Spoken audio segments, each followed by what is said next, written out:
আশা করি সকলে খুব ভালো আছেন। আজকে আমি পাঠ করে শোনাবো লেখক শিবরাম চক্রবর্তীর এক মজার গল্প, সুরওয়ালা বাবা। বইটই গুছিয়ে নিয়ে মন্টু বেরোবার উদ্যোগ করছে।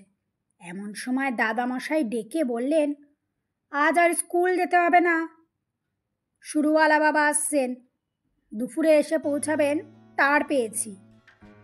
আজ আবার মেল ডে, আমার তো আপিস কামাই করা চলবেই না, বাড়ি থাকিস তুই।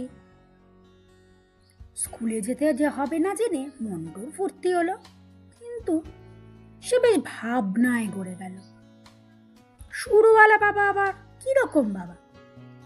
সে তো প্রায় বছর দশক হতে চলল তার বাবা স্বর্গে গেছেন। সে শুনেছে, তার কিছুদিন পরে মাও অনুসরণ করলেন।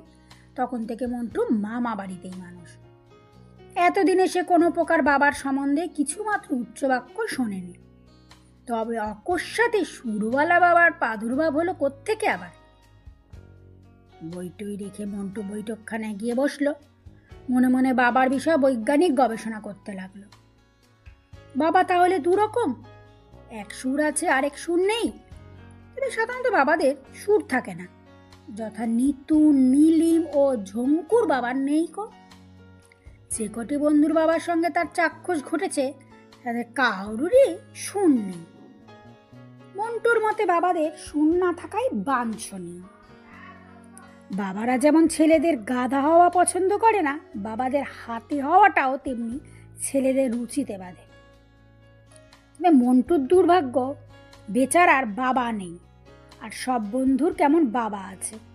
তারা বাবার কাছে কত কি প্রাইজ পায়, তবু তো সেদিন সাইকেল পেয়ে গেছে, কিন্তু বেচারা মন্টু, যাক, সৌভাগ্য বলতে হবে, এতদিন বাদে তবু মন্টুর একজন বাবা আসছেন। তবে দুঃখের মধ্যে ওই যা সুর, তার জন্য কি আর করা যায়? নেই মামার চেয়ে কানা মামা তো ভালো। তেমনি একেবারে বাবা না থাকার থেকে সুরওয়ালা বাবাই মন্দ কি? তারপর কাল আমার মন্টুর জন্মদিন, হয়তো তিনি কেবল সুর নাড়তে নাড়তেই আসছেন না, কত কি উপহারও ঝরাতে আসছেন। প্রায় বেলা 12টা। এমন সময় এক ভদ্রলোক মন্টুদের বাড়ির সামনে রিক্সা থেকে নামলেন। সোজা ভেতরে এসে জিজ্ঞাসা করলেন, এইটে ঘনশ্যামবাবুর বাড়ি না? হ্যাঁ। তাকে বলো গে সত্যপ্রিয় বাবু এসেছেন, আমি সকালে তার করেছি, পেয়ে থাকবেন বোধ হয়। তবে ইনি? মন্টুর প্রায় এই আন্দাজ করেছিল। খুব মোটা বটে, তার হাতির কাছাকাছি একেবারেই নন। তাছাড়া সুর নেই। সুর না থাকার জন্য মন্টু যে ক্ষুব্ধ হলো তা নয়, বরং তাকে যেন একটু দেখে সে বেশি খুশি হলো। দাদামশাই আপিস গেছেন, আপনি বসুন। তুমি বুঝি উৎপল? আমি তোমার গুরুজন, প্রণাম করো। মন্টু ঈষৎ হতভম্ব হয়ে জিজ্ঞাসা করলো, কাকে? কেন আমাকে? আশ্চর্য হবার কি আছে? গুরুজনদের ভক্তি করতে শিখবে, তাদের কথা শুনবে, এসব শেখো নেই? মন্টুর হাত তুলে নমস্কার করলো। ও কি, এবার কি প্রণাম হলো? দেখেছি এখানে তোমার শিক্ষা দীক্ষার সুবিধা হয়নি, পায়ে হাত দিয়ে প্রণাম করতে হয়। যাক, ক্রমশ সব শিখবে এখান থেকেই গেলে। আপনি আমাকে নিয়ে যাবেন এখান থেকে? কোথায়? কোন দেশে? তোমার বাবার বাড়িতে। আমাদের বাড়িতে তোমাকে নিয়ে যেতে এসেছি আমি। আপনি আমার বাবা যদি, তবে আপনার সুর কই? সুর? হ্যাঁ, দাদামশাই যে বললেন, মন্টি তুই বাড়ি থাকিস, তোর সুরওয়ালা বাবা আসছেন, কিন্তু আপনার সুর নেই। সুর কোথায়? বলে ভদ্রলোক ভারী গম্ভীর হয়ে গেলেন। মন্টুর কাছে তারপর তার কোনো কথাই আর হলো না। ঘাট হয়ে গেছে ভেবে মন্টু মুখ ম্লান চেপে করে রইল। সে বইয়ে পড়ছিল বটে, কানাকে কানা বলিও না, খোড়াকে খোড়া বলিও না ইত্যাদি পড়েছিল এবং মুখস্থও করেছিল, কিন্তু বইয়ের হুকুম কাজে না মানলে যে অঘটন ঘটবে সে ভাবিনি। যার পা নেই তাকে খোড়া বললে যেমন মনক্ষুণ্ণ হয়, একে সুর নেই বলতে বোধহয় তিনি এনে বিচলিত হয়েছেন। অসঙ্গহীনতার অনুযোগ না করাই মন্টুর উচিত ছিল। ঘনশ্যামবাবু অফিস থেকে ফিরলে অন্যান্য কথাবার্তার পর সত্যপ্রিয়বাবু বললেন, দেখুন, উৎপলকে নিয়ে আমি যেতে চাই। দাদা বৌদি নেই, কিন্তু আমি তো আছি, আমি এখন ওর অভিভাবক। কেন? এখানে তো বেশ আছে। সেই অজপাড়া গায়। তাহলে খুশি খুলেই বলি, এখানেও যথার্থ শিক্ষা হচ্ছে না। যথার্থ শিক্ষা বলতে কি বোঝায়? অনেক কিছু। তা নিয়ে আপনার সঙ্গে তর্ক করার আমার পক্ষে বাতুলতা। তবে এখানে যথার্থ অশিক্ষা যে হচ্ছে তাতে ভুল নেই। যথার্থ অশিক্ষা হচ্ছে কীরকম শুনি?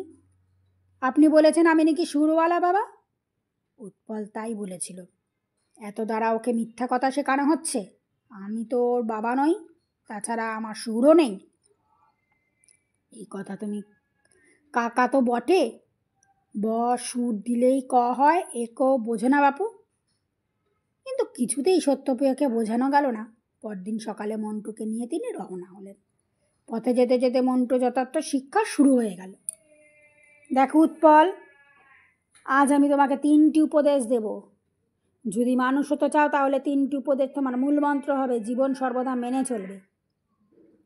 প্রথম হচ্ছে সত্যনিষ্ঠ হবে। সত্যের জন্য যে ত্যাগ বা কষ্ট লাঞ্ছনীয় স্বীকার করতে হোক না কেন, কখনো পিছু হাঁটবে না। দ্বিতীয় উপদেশ হলো এই সব সময় নিয়মাবর্তী হবে। নিয়ম শৃঙ্খলা না মানলে তাতে করে সামাজিক ব্যবস্থায় গোলযোগ ঘটে। আমার তৃতীয় উপদেশ হচ্ছে এই, মন্টুগুলো কানে যাচ্ছিল কিনা বলা যায় না। কানে গেলেও তার মনে নিশ্চয়ই তার মাথায় ঢোকেনি। একটু আগে একটি ছেলে তার পাশ দিয়ে যাওয়ার সময় অকারণে বোধহয় কারণেই মাথায় চাটি মেরে গেছিল। কাকার নিয়ম নিষ্ঠা প্রচারের মাঝখানে তার প্রতিশোধ নেবার সুযোগ খুঁজছিল।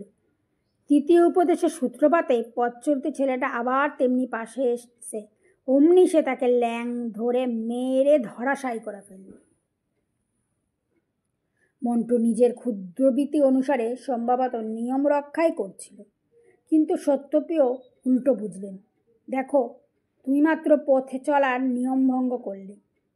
ও যে আমাকে চাটি মারল আগে, আমি তো দেখছি, কিন্তু ওকে ক্ষমা করাই তোমার উচিত ছিল না কি? আমার তৃতীয় উপদেশ হচ্ছে কখনো কাউকে আঘাত করবে না। কেউ যদি তোমার বাগালে চড় মারে তাকে ডান গাল ফিরিয়ে দেবে। স্টেশনে গিয়ে সত্যপ্রিয় দারুণ ভাবনায় পড়লেন। মন্টুকে জিজ্ঞাসা করলেন, তোমার কি টিকিট কিনবো, হাফ না ফুল? একটু মুশকিল আছে দেখছি। আমি তো হাফ টিকিটেই যাই। 12 বছর পুরো গেলে পুরো ভাড়া দিতে হয়। আজ তোমার ঠিক 12 বছর পূর্ণ হবে। তবে হিসাব করে দেখলে ঠিক 12 বছরে পড়তে এখনও তোমার 4 ঘন্টা 35 মিনিট সেকেন্ড বাকি। তারপর থেকে তোমার ফুল টিকিট বয়স হয়ে যাবে। তা কেন? আমাদের পাড়ার হাবলা দেখতে বেটে, কিন্তু তার বয়স 17 বছর, সে এখনও হাফ টিকিটে যায়। তাকে কই ধরে না তো? এতক্ষণ কি বোঝালাম তোমাকে? সর্বদা সত্যনিষ্ঠ হবে।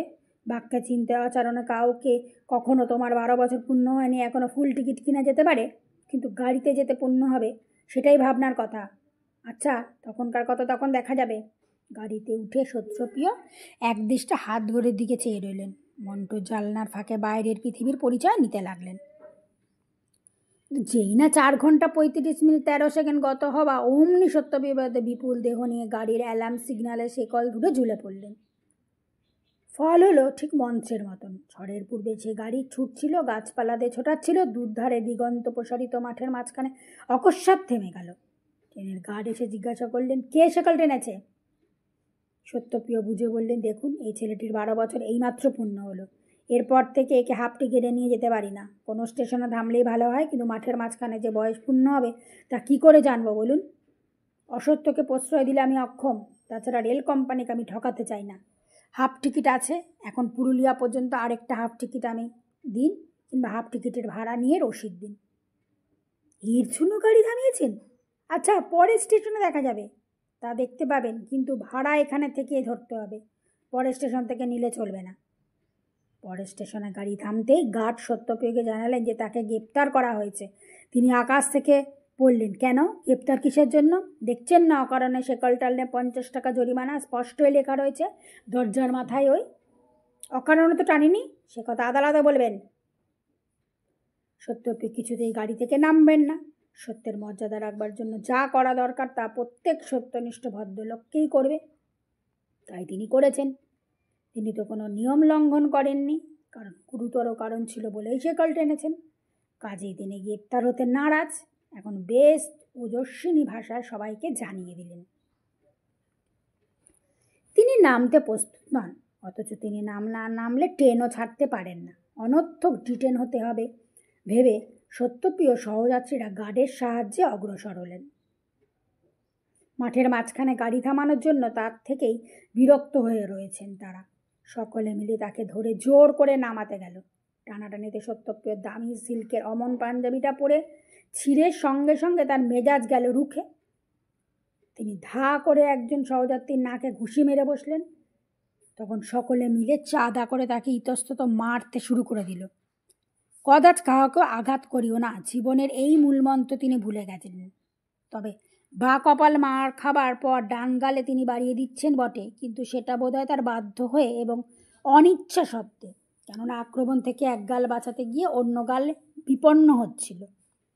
অসুবিধা এই যে দুটো গাল একসঙ্গে ফেরানো যায় না। একা সত্যপ্রিয় আর কী করবেন? খানিকক্ষণ খণ্ডযুদ্ধের পরে এসে দেখা গেল তিনি 7 জনকে মারবার জন্য চেষ্টা করছেন। কাউকেও বিশেষ মারতে পারেননি, কিন্তু 7 জনের মার তাকে হজম করতে হয়েছে। সকলে মিলে তাকে চ্যাং দোলা করে স্টেশনের একটা গুদাম ঘরে নিয়ে ফেললে তার বাইরে থেকে দরজা লাগিয়ে দিল। সেই যতক্ষণ না থাকার থেকে পুলিশ এসে তাকে হেফাজত করল। মন্টু ও কাকার সঙ্গে স্বেচ্ছায় সেই ঘরে আটক রইল। তারপর ট্রেন ছাড়ল। স্টেশন জুড়ে ব্যস্ততা, উত্তেজনা, বিরাট শোরগোল সেই সব গাড়ির সঙ্গে চলে গেল। ছোট্ট স্টেশনটা সত্যপ্রিয়র মতো নির্জীব নিস্তব্ধ হয়ে পড়ে রইল। সে বদ্ধ ঘরের মধ্যে সত্যপ্রিয় ঘোতঘোত করতে লাগলেন। তাকে তখন আর চেনাই যায় না। সমস্ত মুখখানা ফুলে মস্ত হয়ে গেছে, চোখ ছোট ছোট হয়ে গেছে, প্রকাণ্ড মুখে তার নিজেই পাওয়া যায় না। হ্যাঁ, এতক্ষণ হাতির সঙ্গে মাথার তুলনা করা চলে। অচিরেই হয়তো সুর বোঝাতে বেরোতে পারে এমন সম্ভাবনা আছে বলে মন্টুর সন্দেহ হতে পারে। নমস্কার, গল্প পাঠ এখানেই শেষ হলো।